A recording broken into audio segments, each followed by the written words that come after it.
Magluluto tayo ng munggo. Ayan, nagpipisa na tayo ng bawang, sibuyas, kamatis. Ayan, nilagay na natin yung munggo.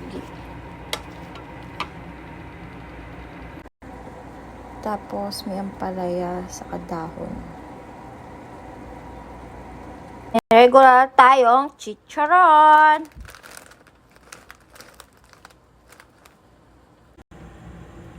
Tapos lagyan natin ng hipon. Yan. Yummy, yummy. Para masarap ang ating munggo.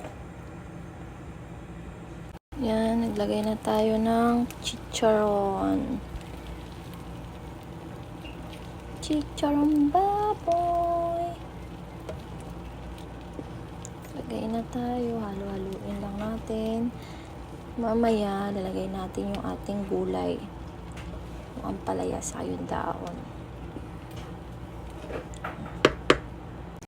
Tapos, lalagay na natin yung ampalaya. Huwag masyadong pakukuluan kasi mapait. Tapos, sa ampalaya, lagay na natin yung dahon. Lagay na natin yung dahon. Ayan. Pagkalanta niyan, tapos na. Luto na yan. Kaya lang natin malanta. Then, pwede na nating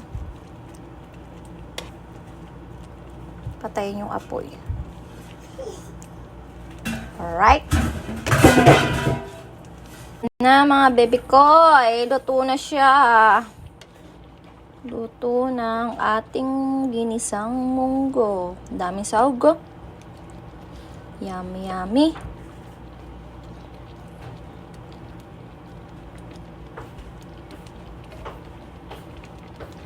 Ayan na ang ating munggo.